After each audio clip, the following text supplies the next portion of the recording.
So that power pole with the 3 transformers on it that we stopped at just a minute ago, I thought I was recording, but I wasn't. So I was saying that's where I brought my grandma and grandpa up to, top of the mountain, kind of area. And that's where I put their ashes, was just beyond that, down the hill a little bit next to a tree. And I was just telling I was kind of telling their story and their influence on me. And I know everybody says their grandma and grandpa, is the best, and they usually are, because they're the most experienced people. They're experienced at life. Older people are, most of them. But this may be a separate video. I may do this in a separate video, but so kind of short story about my grandma and grandpa and who they were, because my grandpa was my biggest influence in my life. He went by Duane, which was his middle name. His first name was Carl, and my grandma's name was Fritzy. She was actually her first name, that was her nickname. Her first name was Elfrida Cookenrider. She came from Germany on a ship when she was a teenager, and left her family and came to New York and started a new life here and after the war. And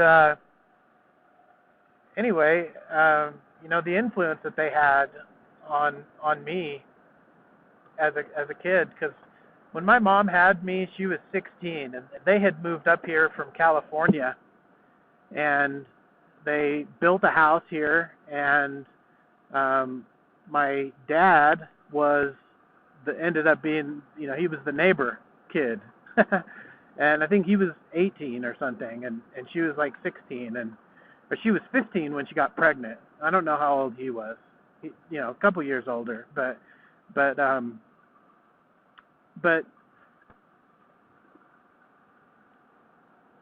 anyway, there was such a big contrast between my dad's mom and dad, my grandma and grandpa on my dad's side, and my grandma and grandpa on my mom's side. There was this huge difference. It was like yin and yang, just night and day.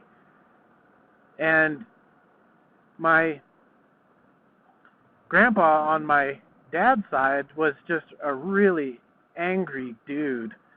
He's just always upset about something, and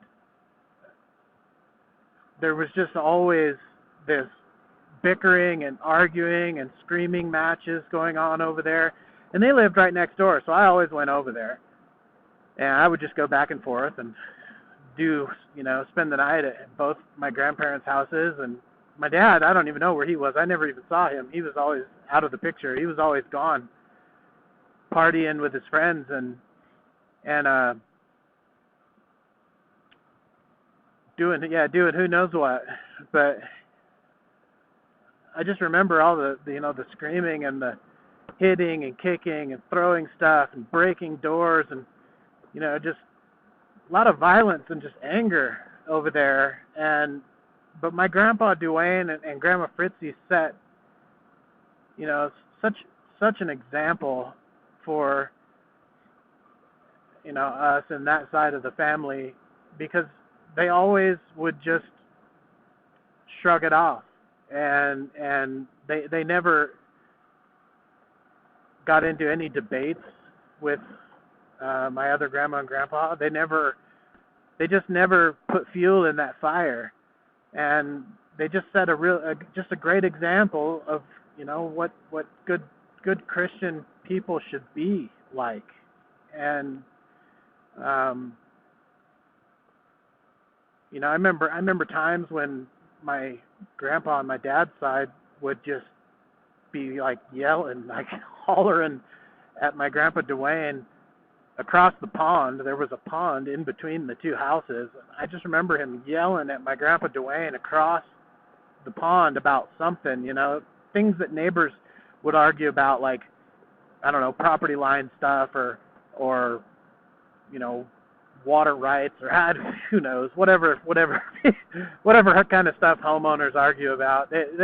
He would just be yelling at him about whatever, and my grandpa would just, agree with him and apologize and just take the high road every time. And he just set a good example for me, and I'm so blessed to have had that, because if it weren't for that, I would have had nothing, because my dad wasn't around. He had no part in my life, and still doesn't. I'm 35 now. There have been a couple of times when he's come in and out for a few months. Like when I was in 5th grade, he went to prison, and he was there until I was, I think, 19.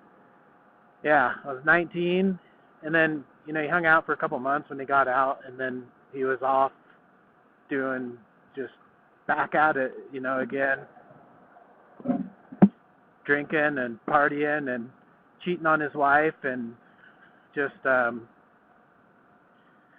whatever, you name it. And then I think that, and then I ran into him again one time at a bar.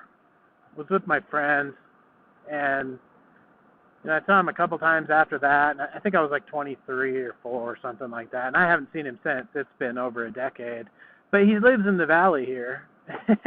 And that's the kind of fatherly influence that that my biological dad, anyway.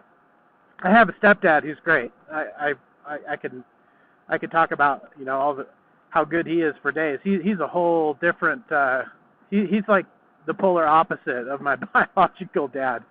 He's awesome. But the story is about my grandma and grandpa, Duane and Fritzy, and they just set such a great example for as elders in this family. They set such a great example for everyone, and I'm just blessed to have had that. Being up there and seeing their burial site where I put their ashes, it just it brings a lot of memories back. And my grandpa Duane was basically, he took the position of my dad, and he assumed that role. And I was devastated when he passed away when I was 12 years old, because I had nobody at that point, and that was tough. That was tough for me. But just before he had passed away, he had bought my mom and I a house, co-signed on it, and a brand new little 3-bedroom, 2-bath house is just perfect for a single mom and her son, and he left us with stability that we wouldn't have had otherwise. I went to the same junior high and the same high school, and that was just the kind of stability that I needed at that point, because prior to that, until 7th grade, I had been to like 6 different schools until I started 7th grade, and then I pretty much stayed at the same schools after that, had some stability, but lots of good memories with Grandma and Grandpa Duane and Fritzy, and I'm sure everybody has just great memories of their grandma and grandpa, and that's typically that's the case. It's not uncommon to have, for people of my generation, to have a grandma and grandpa that were married and never had any other marriages. The parents of my generation, I'm 35, I think I already said that, but parents of my generation are pretty hit or miss. I think I only knew like 2 people in high school that had parents that were still married. So it's rare. and it's even more rare today. It's a freaking coin flip. Marriage is just, it's a coin flip. You got a 50-50 chance. And then if you end up on the wrong side of the coin and you get divorced and go into a second marriage, then you only have a 75% chance of failure. You only have a 25% chance of success. It just gets less because you come with so much baggage from a previous marriage and probably kids and stuff like that. And that's all leading into a different conversation. But the point is that Grandma and Grandpa Duane and Fritzy, big impact on my life, and without them, who knows where I would have ended up without at least some kind of an example of sanity. So